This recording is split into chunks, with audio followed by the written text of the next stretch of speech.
Well, good evening, ladies and gentlemen. My name is John Leonard. I'm chairman of the Milton Board of Appeals. I'm here with Ted Daber and Kathleen O'Donnell, board members, for a continued hearing on the application of Falcone Properties LLC.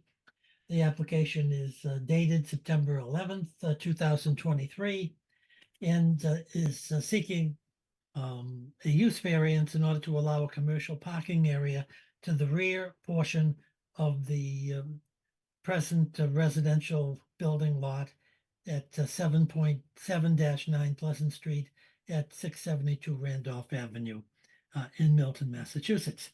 Our last hearing on this matter was on November 6, 2023, and was continued to this date to allow the applicant to continue proceedings before the Milton Planning Board and to get the necessary permits from the planning board in order to proceed with the application before the Board of Appeals. The applicant is represented by attorney Marion McEtrick. So welcome aboard again, Mrs. McEtrick. Thank you. And I understand that your last hearing before the planning board was, I believe, on January 11th. And there were some technical issues that came up with the notice of the hearing. So why don't we proceed with you can give us a brief explanation of the status of the planning board matter, and perhaps what additional information you presented to the planning board. And we'll hear from any people who are present who want to be heard on this abbreviated hearing. And then we'll continue this hearing to a date subsequent to the next planning board meeting, which is February 8th, which will give you time to wrap up the planning board situation, secure permitting from the planning board, and have a final hearing before the Board of Appeals. So with that as a rather long preamble, welcome back to the Board of Appeals, and we're happy to hear from you. Thank you. I'm Marion McEtrick, and I represent the applicant for this application to the Board of Appeals. And that's generally an accurate description of what's been going on. We were scheduled to meet with the Milton Planning Board to further discuss the site plan on December 14th, and that followed a site walk with 4 of the 5 planning board members on December 2nd, at which several of the neighbors were present, including Maya and Emma Trung of 678 Randolph Ave, Ryan Ballard, Caitlin Manning of 688 Randolph Ave, and Nick Sesso, who is the father of Caitlin Manning. And at that site walk, we went over a modified site plan that had been prepared based on previous comments before the planning board. And we were asked to make a few other changes to the plan, which we did do. That plan was submitted to the planning board timely, but then the planning board failed to post its December 14th hearing. And as a result of that, they have to re-advertise and set a new date. And the new date was January 11th. So we have met with the planning board again, but only several days ago. And we now have a plan that has had a lot of details ironed out. Mostly it's the same plan that I submitted to you. So I'm going to review the changes that are in that plan and mention any small additional changes that are going to be put in that plan tonight, just to kind of give you an idea of where things stand. The only other thing we're waiting for is a report from the engineering department for the town of Milton. They are reviewing the stormwater plan. We don't have a report back yet, but we do expect to be getting that. That's something that the planning board would prefer to have before they make a decision, but we'll see how the timing works out on that. So the principal changes that we've made are that we moved the orientation of this parking area. It was extending straight out into the lot. across the top of the lot. And now the parking area has been turned, and one side of it is running along the side of the existing parking area at 7 to 9 Pleasant Street. That was suggested by a planning board member at a meeting with them. We have changed the trees so that we're now providing a mix of evergreens, arborvitaes, but a type of arborvitae that's not susceptible to drought and that's not as likely to be eaten by deer. So it's a particular variant of arborvitae. And then red maples. Those are all shown on the plans that we sent to you at the beginning of December. And they're going to be, arborvitae will be in a row in the dividing area between the adjacent lots and this parking area, and then the red maples will be in back of the arborvitae to make a more attractive appearance. We've done a couple of other things. At that meeting, we agreed to install, well, we'd already agreed to install a wood fence like the one that's already there. So the fence around this new parking area would be the same as the fence that's at the 7 to 9 Pleasant Street lot. And we are going to make it 6 feet high and then have 2 feet of lattice. So that will be a little bit higher. That will help to obstruct the view. And then when we met on site, we agreed that the arborvitae, when they're planted, will be 10 to 12 feet high, so that at their planted height, they'll be higher than the height of the fence. And those two things together will create a much better screen for any view of the parking area. We also agreed to install the same lighting in this parking area that's in the existing parking lot. And those are residential style lots that are attached on the inside of the posts in the parking area. So they're not particularly visible and they're more attractive. We've made just a couple of small tweaks in this plan, and we've ordered a new photometric plan for you and for the planning board. And we are waiting to get that final photometric plan. So you can expect to see that coming well as soon as possible in the next week or so. And we expect that plan will show no lighting overspill onto adjacent properties. And while we were on the site, we talked about the design for the stormwater structures, and our engineer explained that the stormwater flow will go into new stormwater structures underground, and then will be directed back into storm drains that are under the existing parking area behind Bent's. So the stormwater flow from this upper part of the lot, which is at a height, is now going to be directed back towards the existing parking area. There's no stormwater structures on this lot right now, so stormwater just comes down the hill and just pours right down towards Route 28. So finally, at the meeting last week with the planning board, there were just a couple of other requests that were submitted to us. One was that we continue the wood fence around the corner at the end closest to the neighbor's lot. That's going to be shown on a revised plan that you'll be getting in the next few days. The planning board asked for that. And they also asked for a clearer list of the plantings and exactly where they're going to be placed. One of the neighbors, Ryan Ballard, asked us to move the red maples back a little bit from the edge because he just doesn't want as much of the leaf fall to fall onto his property. So that's been done. I haven't seen it yet, but the engineer has put that on the plan, and we'll be sending that along to you as a final submission and along to the planning board. So with this relocation of the additional parking area, we've reduced the size of the overall parking.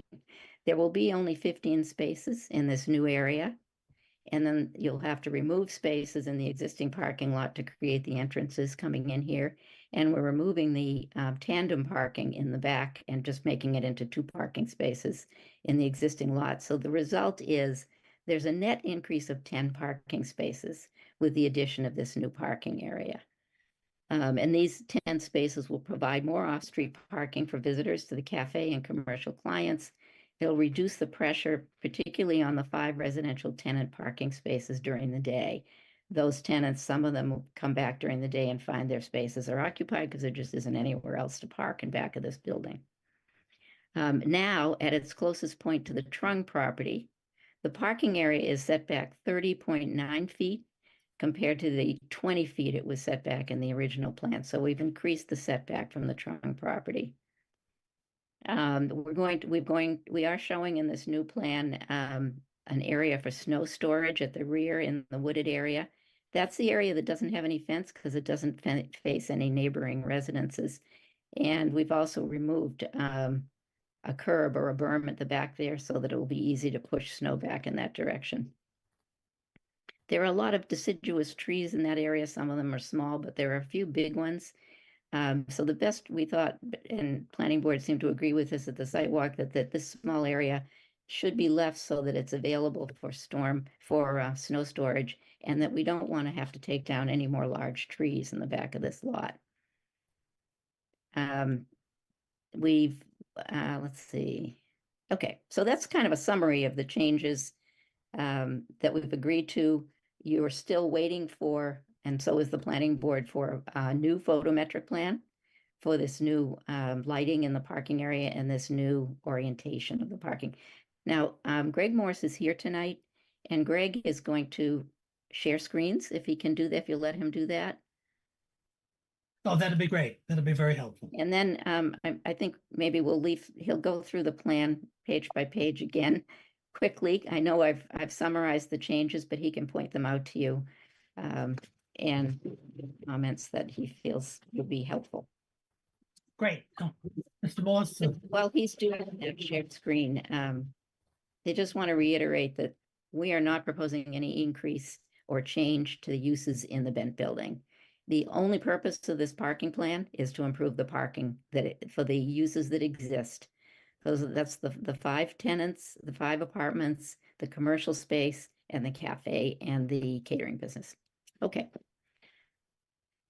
So this is the kind of the key plan. This is the new parking plan, most updated.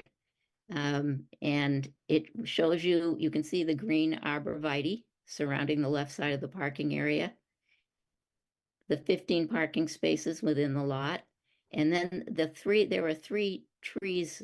That's the entrance, and then the 3 trees in the back here are the red maples.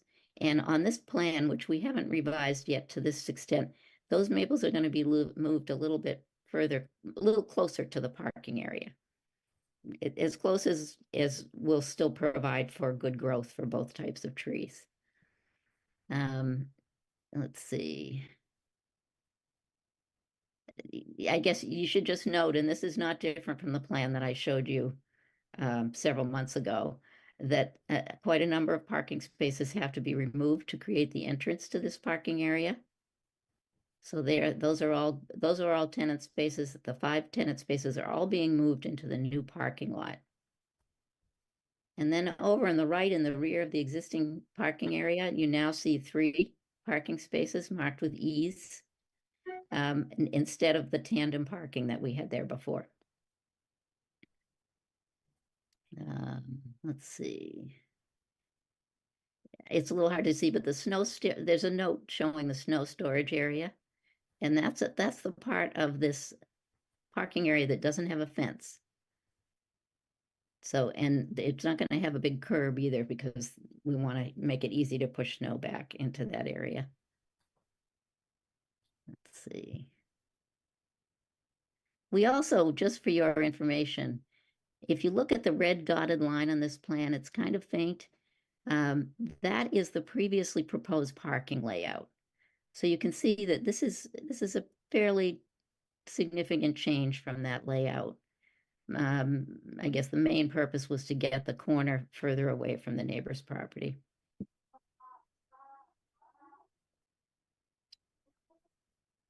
Does anybody have questions about this site plan, this part of the site plan? We have some other pages we can talk about as well. Why don't you hold on 1 second? Ms. O'Donnell, do you have any questions of Mrs. McGettrick on this plan? No, actually, I looked at that plan. I also watched the video of the planning board meeting. And so I looked at it, and I appreciate the fact that this parking has shifted farther away from the abutters. But no, I had taken a look at that and watched the planning board presentation this afternoon. Great. Mr. Daber, do you have any questions? Not at this time. Thanks. Not on this plan. No. Thanks. Thank you.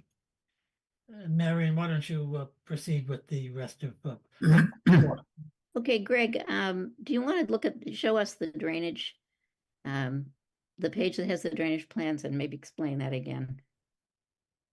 Or explain it better. I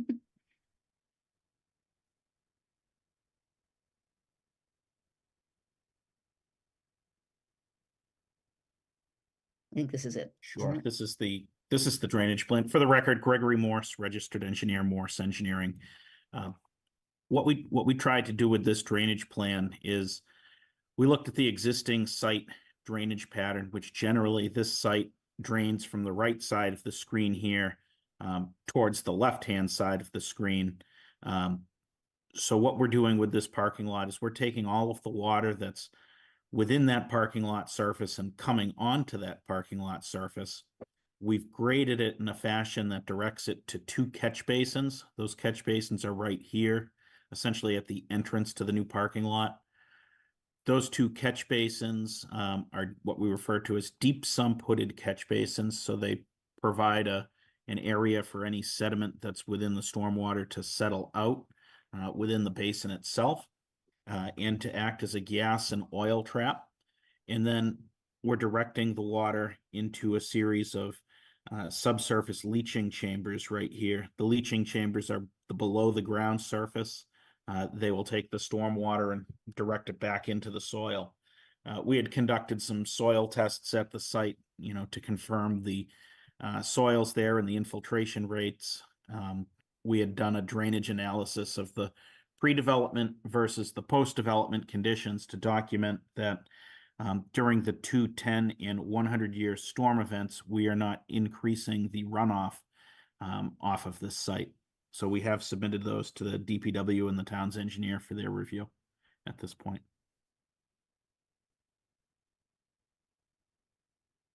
Okay,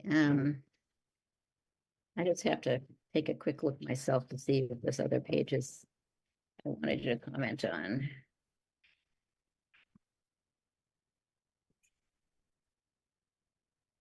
No, there's a detail page talking about the stormwater structures. I don't know if anyone has an interest in that. Existing conditions page. I don't have any requests for further comments. Greg, anything else you can think of? The only piece that I wanted to point out on the site layout plan that we didn't talk about in super detail was the location of this proposed fence that we've talked about. The parking lot behind the Bent's building right now is surrounded by a wooden fence. And Marion did state we are putting new fencing. This is the location of that new fencing. So the new fencing would go between the parking lot and between the abutting residential properties. It's a 6-foot high solid wood fence, and then on top of the 6-foot portion of the fence, there is a 2-foot decorative lattice on the top. It essentially matches the fence that's already existing at the Bent's factory, but that's the location of that fence. The planning board had requested at their meeting last week that we extend the end of it here by approximately another 5 feet. So that's one of the revisions we're making at their request, is that extension at the end of the fence location. Other than that, I think Marion touched on everything that I had on my list, so I can leave this up on the screen if the board wants, or I can take it down, whichever you prefer. Yeah, why don't you leave it there for 1 second and let me just ask Ms. O'Donnell, do you have any questions of Mr. Morse? No, I do not. Mr. Neighbor? Excuse me. Ms. McKettrick, you said that the town of Milton Engineering Department is going to be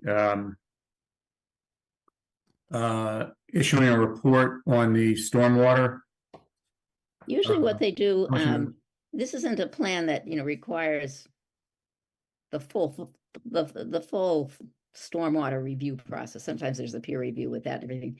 But we always send it to the engineering department, and what we expect to get back from them is either saying the following things need to be adjusted or we have questions, or sometimes even the first letter says we've reviewed the plan, it's satisfactory, it shows the appropriate control of stormwater runoff onto neighboring properties. We haven't received that yet. I believe the town engineer has moved from Milton, And so a staff engineer now is reviewing the plan, but there's been a delay in looking at it. Not that there's anything problematic, but just that they hadn't gotten to it yet. So we will be expecting to get a letter back, and as soon as possible. About 2 weeks ago, a week and a half ago, the planning director sent it again, and a new engineer was assigned to review it.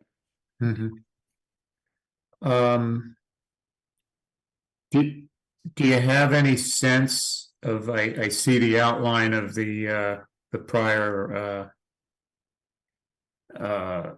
from the prior plan of where the parking lot was going to be. Is this proposed lot then smaller in area than the prior one? It is. This is 4,900 square feet. I don't have the number. I know the other lot was larger because there were more spaces. Mm-hmm. So it is, I mean, do you contemplate there would be a plan that would show the area and dimensions like this as a separate lot on that property that, you know, for purposes of identifying it and what the commercial area would be? Ah, okay. This is I mean, what you if call it's setting out a separate, well, only we're a separate proposing part of we it are as a proposing commercial area. separate lot. Excuse me. I'm sorry. Go ahead. No, go ahead. No, yeah, that it would be like a separate lot. I don't mean necessarily for, well, a separate lot so that, because that's the only portion of that property that's commercial. So something that would We're not designate. subdividing the lot, but what you're saying is you want to be very clear about what area this lot is being used for. This is a commercial use, parking for commercial use. Right, with And dimensions. it's not a and, separate lot, but I think after just discussing this a bit with the Board of Appeals, we probably can understand what you're looking for, but I think what you're looking for is a perimeter line. You know, basically it would be where the fence is.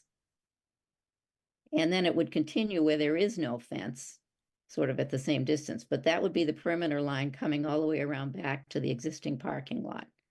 Would you agree with that or not? Mr. Chair, do you understand what I'm I saying? think I do, but I mean, if it were going to be identified, for example, in a decision, you know, I would think we'd have to have something to clearly identify the portion that was being talked about. And this plan, I don't think does it really.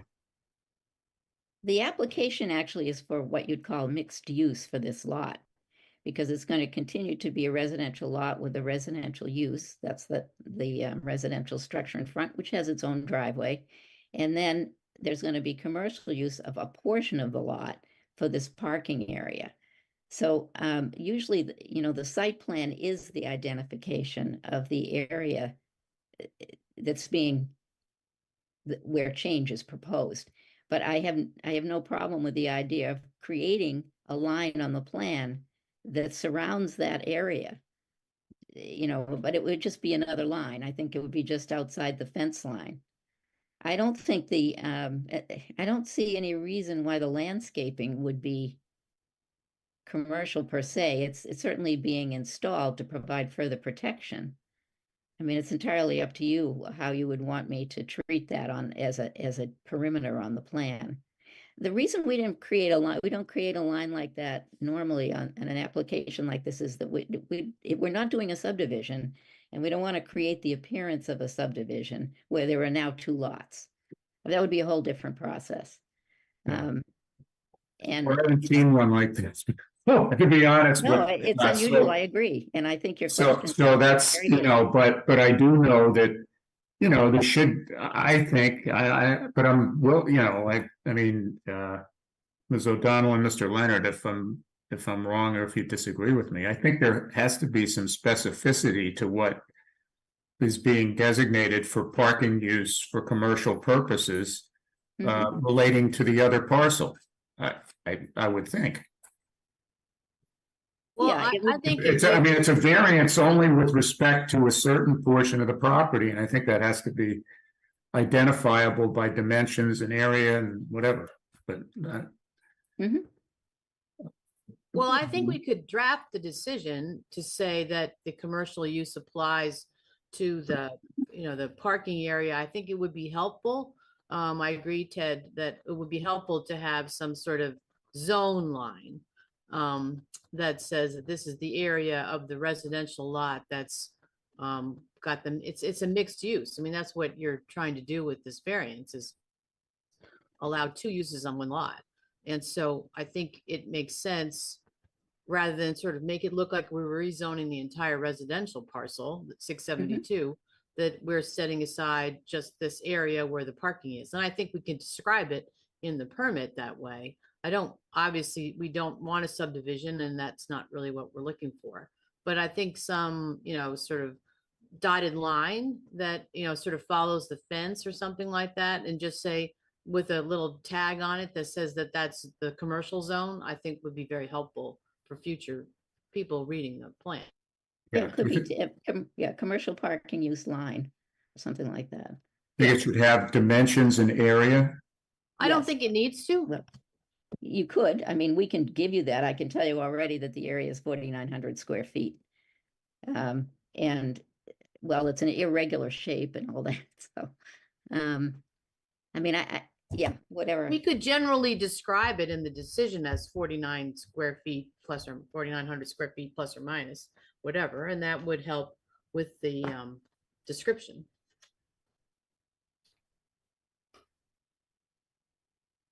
Greg, I Hi. know you're listening to this, so can you see a way to do this type of line and identify it appropriately? Yeah, I mean, we certainly could draw a line. I think it was just suggested, probably just outside the fence line, kind of documenting that location. We could put some dimensions on it. That's not a problem.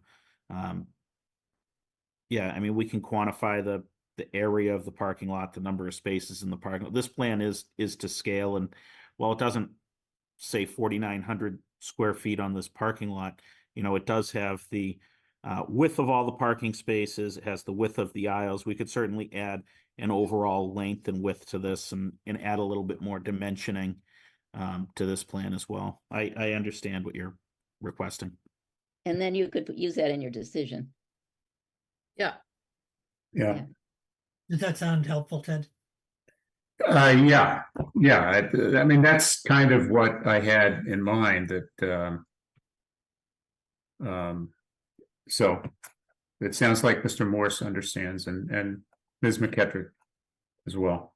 Okay. Do you understand, John? I do. No, that's fine. Yeah, okay. So, Marion, well, let me do this. Is there any member of the public who's present at this hearing who has a question on these plans or the status of the project as Mrs. McKettrick has described it? Okay, I don't hear any. So, Marion, where are you in terms of approximately when you'll have these plans revised and your additional filings with the board? And can you give us a reasonable estimate if your next hearing with the planning board is on February 8th? Right. We Approximately. would want to have, we'll do it earlier, but we'd want to have all the revisions to the site plan, including the ones you've requested tonight. And Greg can correct me if I'm being unrealistic, but I would say that we could do these within a week. Is that realistic, Greg? Can you do that? Yes, it is. Okay, so Yep. we've done most of them, and this part that you've added, I think they can do pretty Yeah. promptly. We're waiting for the photometric plan, so we have the site plan updated within a week. I expect to get the photometric plan within the same schedule, and those will be to you well before we meet on February 8th with the planning board. They'll also be with the planning board will also have the updated plans. I expect that February 8th meeting to be our last meeting with the planning board. Sometimes they have a draft decision at that meeting. Sometimes they might ask the applicant's attorney to draft something or provide, an outline or something like that. I really don't know because I haven't discussed that with them yet. But in the interest of completing your process, I would say after we meet on the 8th, we will know if the site plan is going to be approved. And hopefully it would be great if we even had a decision at that point. So if you could set a final meeting date after February 8th, but not too long after, so that you can finish this process for the purposes of your board, I think that would be very helpful. I realize that you can't really make a decision without knowing that the site plan has been approved. The site plan, if it is approved, is going to be approved with a condition that the Board of Appeals has to approve the required relief. So the two things are really happening together. But that's the schedule I suggest. We get our revised documents into you within a week. I'll update you on the status of stormwater review with the town. And we have our next meeting with the planning board on February 8th. So we would ask that you schedule a meeting as soon as you can after that date. Okay, would you like to give yourself a couple of weeks breathing room to? Sure. It's Whatever. really more, for your convenience. I mean, we're not in a huge rush, but I didn't want to drag this process out. I'm sorry that it had to be delayed and we didn't get the December hearing with the planning board, because I know you have a lot of other work. So if we selected something at the end of February, that the last week in February, would that make sense?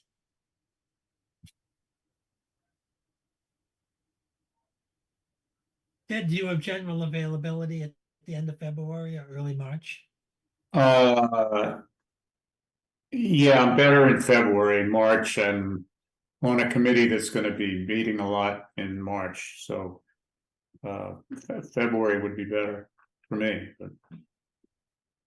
Is school vacation week an issue for anybody? Because otherwise it could be February 22nd. Well, I'm sorry, February maybe 21st, the maybe. neighbors, and I'd prefer to avoid that week if you You don't want to mind. avoid it? Okay. Then it could be the last week in February. That would be Wednesday, the 28th, or Thursday, 29th, Tuesday, the 27th. I would prefer Tuesday. I will be in New York for an annual meeting on the 29th. Okay. Rehearsals on 28th, so Tuesday, the 27th would be best for me. How about you, Ted? The 27th? Does that work? It's open now, yep. Yep, Great. It looks good for me as well. So, Mr. Morse, is that good for you, the 27th? Yes, it is. Okay, great. Terrific. Good. So if there's no other matters to come before the board, Mr. Leonard, I do see one person with their hand raised in the Okay. attendance. whom may that be? That would be one Nick Sesso. Okay. Mr. Sesso, are you there? I just gave him permission to speak. Yes, I'm here. Good, Mr. Sesso, why don't you tell us your address, sir? I'm caught, my family lives at 688 Randolph Ave. And I appreciate your attention to detail if this project should happen. But we're talking about a man and a company who bought a building and expanded all aspects of many businesses within that building with the help of this board. Now comes the time that he wants to expand once again, even though he says he is not. And he has all kinds of reasons why you should let it happen. The real question that I have is this board going to set the precedent that if you want to expand your business, just force out the neighbors, buy their home, and expand onto that backyard? Who cares if it's residential? Who cares forcing your ambition onto more neighbors? This is the message that you were sent. With all due respect, we're not at that stage of the hearing where we want final arguments. If you have any questions about the plans that Mrs. McEttrick has offered, that'd be great.